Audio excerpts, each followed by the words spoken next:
Welcome back to the morning show here on Arise News.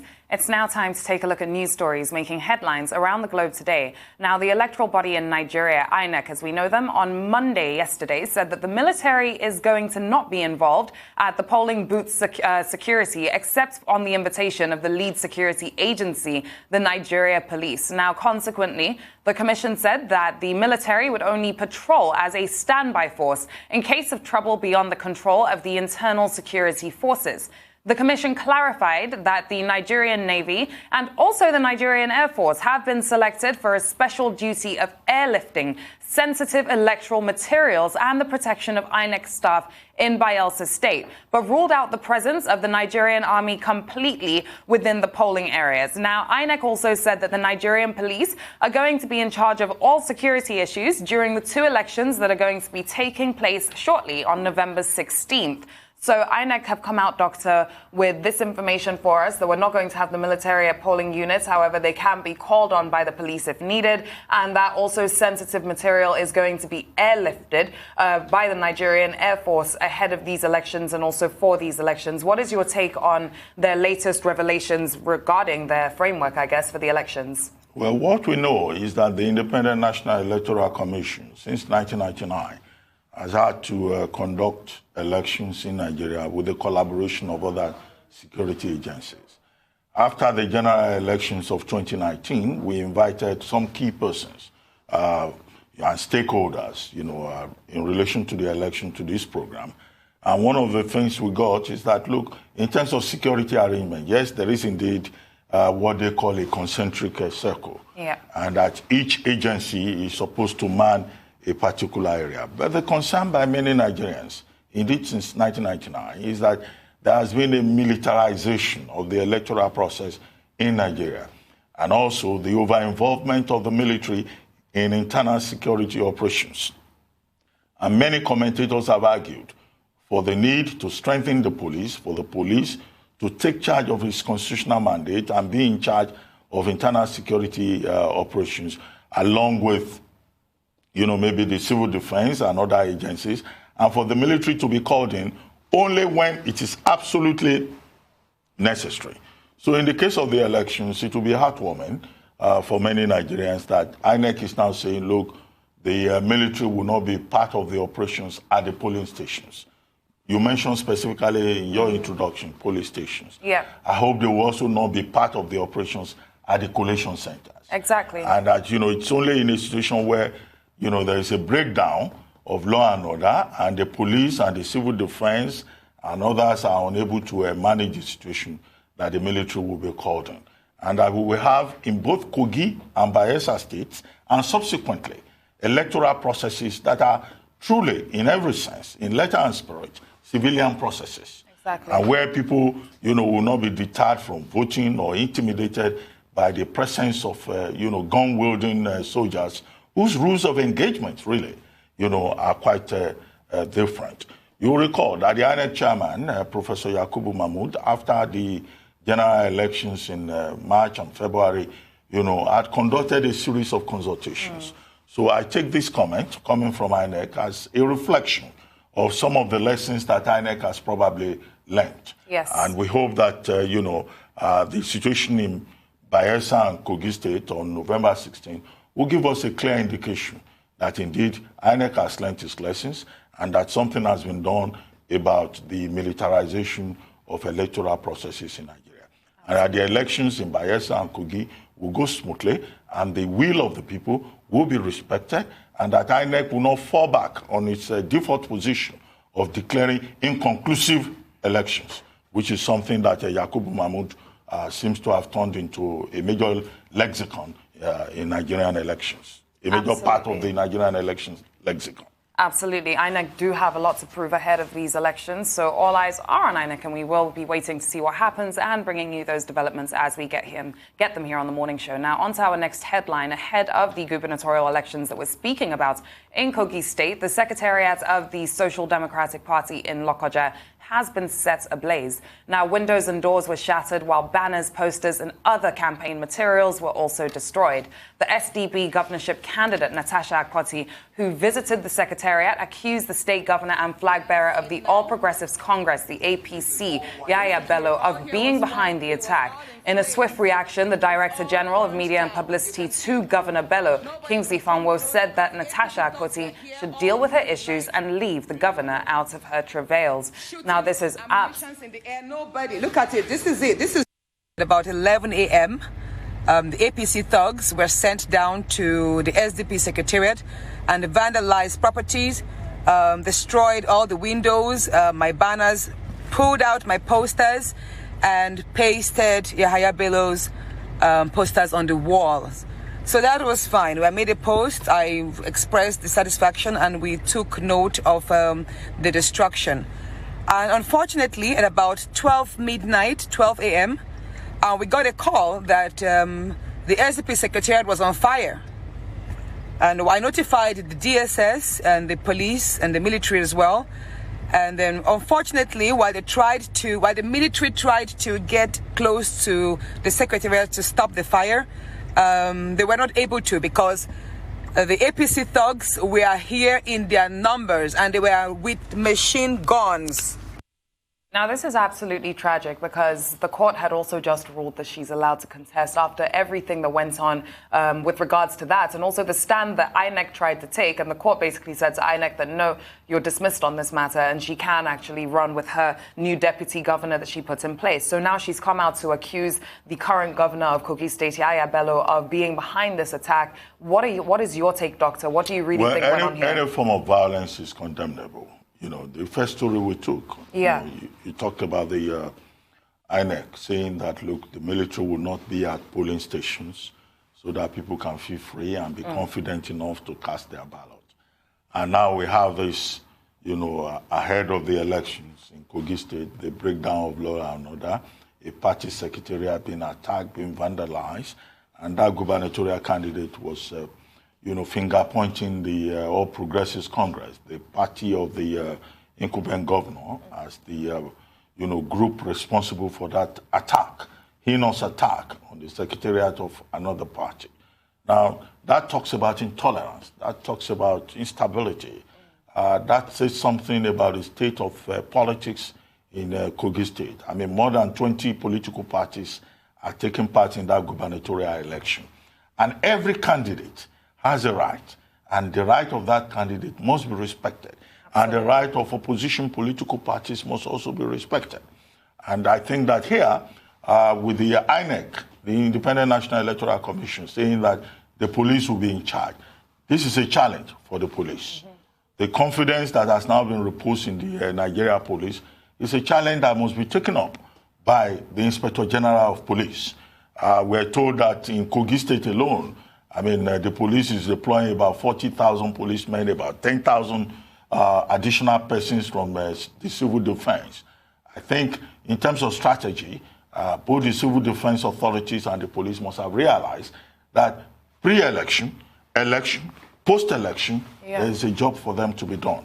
And that's the only way they can justify, the over-involvement, the non-involvement or the over-involvement. They can prevent the over-involvement of the Nigerian army. Yeah. Because if you have this kind of situation, say in Kogi State, then what moral right would we have to say INEC should not call in the military? If people are going to be burning down party secretariats and the lives of politicians in the opposition parties will be at risk. So the police, this is a challenge for the Inspector General of Police. Yeah. But beyond that, this must be investigated.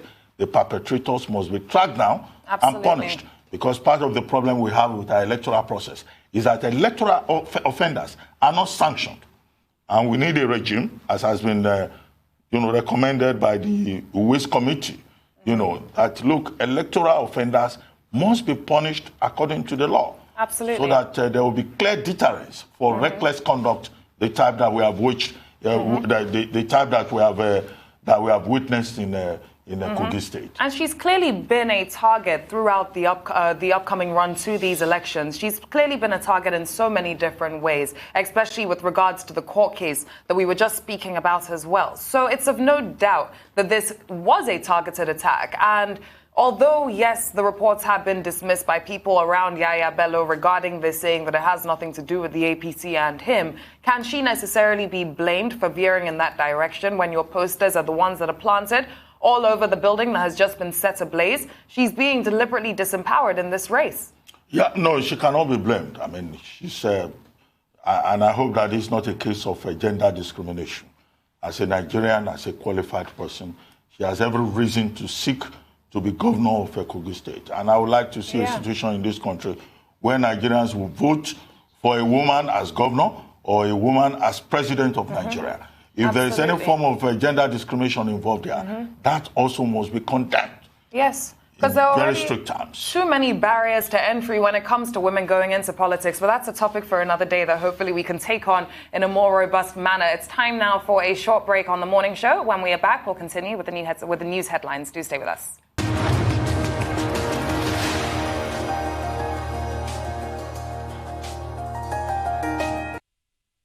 Welcome back. You're still watching the morning show here on Arise News, and we are still taking a look into news headlines of today. Still in Nigeria, human rights lawyer Femi Falana SAN has accused the Department of State Services of plotting to file a fresh charge against Omoyele Sowore, the convener of the Revolution Now movement.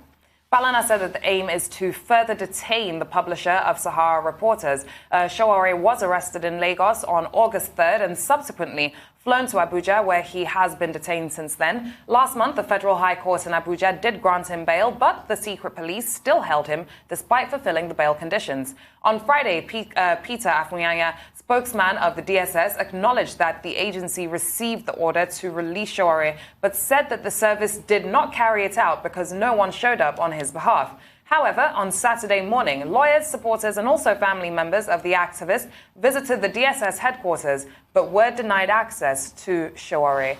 So here we have the latest updates with regards to this entire situation. Doctor, what is your take? Well, you know, was it yesterday we had a guest on this program to comment on the fact that Omoyele Sowore is still being detained by the Department of State Security Services. And that was Deji Adeyanju, a civil rights activist. A group to the DSS office headquarters on Saturday, when the DSS said there was nobody to to pick up Sowore or to receive him. Although I had made a point that Sowore, being an adult, you know, is in a position to sign his own release warrant. As ordered by the court, and for him to be released. But someone reminded me that, well, what if he got out of the premises of the DSS and he was kidnapped or he was attacked, and then somebody would turn around and say it's the state security services that, did something negative to him. And fair enough. The person even reminded me that once upon a time in this country, we had a detained, human rights activist being handed over to a major traditional ruler in Nigeria. But anyway, that's about the details. What is important is for the secret police of Nigeria to respect the law. Absolutely. You know, government departments and agencies cannot cherry pick, you know, what aspect of the law, what court order they want to respect. Government and other stakeholders must show strict commitment to the rule of law. Now, Femi Falana, SAN, who is involved in the matter, who is counsel to Omoyele Sowore, has now added another dimension to it, that what the DSS is trying to do is to bring up a fresh charge on the basis of which they can hold, further hold Sowore in detention. But first, the DSS must show good faith and show that it's a law-abiding institution, first by releasing Sowore. When we get to the bridge of bringing up another charge, well, what other charge can they bring up? They brought up the highest charge, possible, which is treasonable felony, or how did they phrase it? They brought up money laundering and all of that, But we take a lot of reassurance from the position of Femi Falana that his team, he and other counsel involved in the matter are prepared. And I think what he has done is to quickly, alert the public and to preempt the Department of State Security Services, to say that, look, this is their game plan. This is what they do. So what the DSS should not do is to follow the script. Because if they follow the script, then we will say, well, Femi Falana already told us that this is what they are trying to do. Yeah. I think it's important for the Department of State Security Services to obey court orders, to show itself, as I said earlier, as a law-abiding institution. Absolutely, but I wouldn't be surprised if they don't go ahead or if they do go ahead and follow this particular script. And I'll tell you why. It's because when we were speaking to our guest yesterday, Deji Adeyanju, I even said, what if he doesn't even see freedom under this administration? What if he is kept and detained? And what if they do try and bring up fresh new charges and do try and find ways to keep him in detention, just out of the simple fact that they do not want to let him out? And what if that is what we are seeing here, which is kind of what Femi Falana SAN is suggesting? Well, if that happens, it will be a minus for the administration. It will reinforce the general pervasive dominant impression, that the administration cherry picks when it comes to the rule of law. And it will be a further confirmation, of the position that, look, this government believes that in certain circumstances you have to subordinate the rule of law to national security considerations. The issue, however, is who defines national security. Exactly. So the problem, therefore, will be one of the brand of the government. It will be one of perception. And what we can say to that is that as President Buhari continues with his second term in office, his handlers, his advisors must realize that, there will be a lot of focus on legacy issues. Exactly. What legacy does he leave behind? What kind of reputation does he end up with? And for a man who has been military head of state and who is now a two-time, civilian president, I think legacy issues should be very important, to his advisors and handlers. And, it's literally two things like this that matter at the end of the day. Absolutely. And, of course, whatever happens, we will be here to comment. We will be here to write this story. We will be here to write this story. Let's move on to our next news headline. The co-founder and the chief executive of Twitter, Jack Dorsey, yesterday said that the company is willing to partner with young Nigerian entrepreneurs and engineers to take advantage of its service platform and to create jobs, not only for themselves, but also for others. Now, speaking at an interactive forum in Abuja, Dorsey said that he believed that Nigeria and Africa in general would remain a future reference point for technology products and also innovation. A former Nigerian Minister of Finance and coordinating Minister for the Economy, Dr. Ngozi Okonjo-Iweala, reiterated the point about Twitter being a platform for job creation and boosting of Nigeria's economy. The Twitter team, led by Dorsey, is in the country on the invitation of Dr. Okonjo-Iweala, who chairs the Board of Trustees for the African University of Science and Technology, with a view to enable them to interact with some of the country's young and promising brains in technology. So this is great news. The chief executive of Twitter is currently in Nigeria on invites by Dr. Okonjo-Iweala to basically see how we can engage more with young Nigerian techpreneurs to start using the Twitter platform for job creation, not only for themselves, but also for others, which is a great ripple effect approach that they're looking at. What's your take, Doctor? Well, I think it's a very good development that, Africa has become an investment destination for investors all over the world, and particularly for tech giants. Yeah. You will recall, yes, it's not just because Nigeria is the big market. It's also because of the potential that is available in Africa, not just in South Africa or Tanzania or other parts of Central and Southern Africa, but also in West Africa. And we have seen increasingly in the last few years, a special focus on Africa, not just by investors, but also by countries, China, Japan, all of them looking towards Africa. Jack Dorsey's visit is important. It comes on the heels of an earlier visit by Mark Zuckerberg. Yes. That's the Facebook guy. Yes. You'll recall that he too visited Nigeria, and that's generated a lot of interest. Many young Nigerians within the tech hub, the Imagine Tech Hub in Nigeria, had the opportunities to interact with him. And I think he signed a contract with one or two Nigerian companies. Now, it's Twitter. Twitter's Jack Dorsey that is visiting. And I think that will be very exciting for many young Nigerians in the technology community. Absolutely. So we welcome Jack Dorsey. We hope that he's enjoying his stay. He should not just discuss technology or Twitter.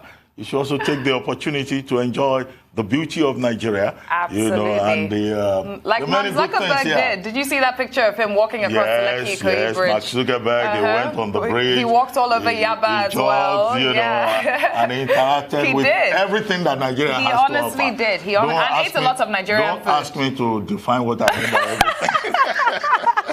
It's a Tuesday morning. You're welcome to Nigeria. Big market. Fantastic people. Absolutely. On to our next news headline. A former Nigerian Minister of Petroleum and Energy, Tam David West, unfortunately has passed away. President Muhammadu Buhari mourned the late statesman, whom he described as his ally and also his friend. He served as the Minister of Petroleum and Energy under Buhari's military regime, as well as the Minister of Mines, Power and Steel under former military presidents Ibrahim Babangida. He was also a Commissioner of Education in the old River State and was described by the president as, quote-unquote, a consultant virologist of national and international standing. Very, very, very sad news. Rest in peace. Doctor, over to you. Professor Tam David West, I knew him. Yeah. Very distinguished Nigerian. His passing is something that should be commented upon. He will be greatly missed. As you said, he was Commissioner for Education in River State, his home state. He was also Minister under the Babangida government. He was also Minister under the the Buhari government. And, throughout his career, he was not just a scientist. He made his field popular. I mean, the first time I heard of virology was through Tam David West. And I think that many Nigerians will say they heard of virology, a field of specialization in science, because of the prominence of Professor Tam David West. He was a distinguished intellectual in his field, and the records are there to confirm that. But beyond that, he was a public-spirited individual who took a keen interest throughout his entire life, in what was happening in Nigeria. And many will also remember him as a very prolific, forthright, an articulate commentator on national issues. Of course, he had this special signature of underlining paragraphs in his articles for emphasis. But no one could doubt the fact that, he believed in Nigeria, that he was a patriot, that he wanted the best for Nigeria. You may disagree with his politics, because when he joined the Buhari bandwagon, the APC bandwagon, many Nigerians were not comfortable with that. But of course, you could not doubt his sincerity of purpose and the determination and the confidence with which he put his ideas across. Many of his students will also miss him. They will remember him as a dedicated teacher. Ibadan was like the centerpiece of his life.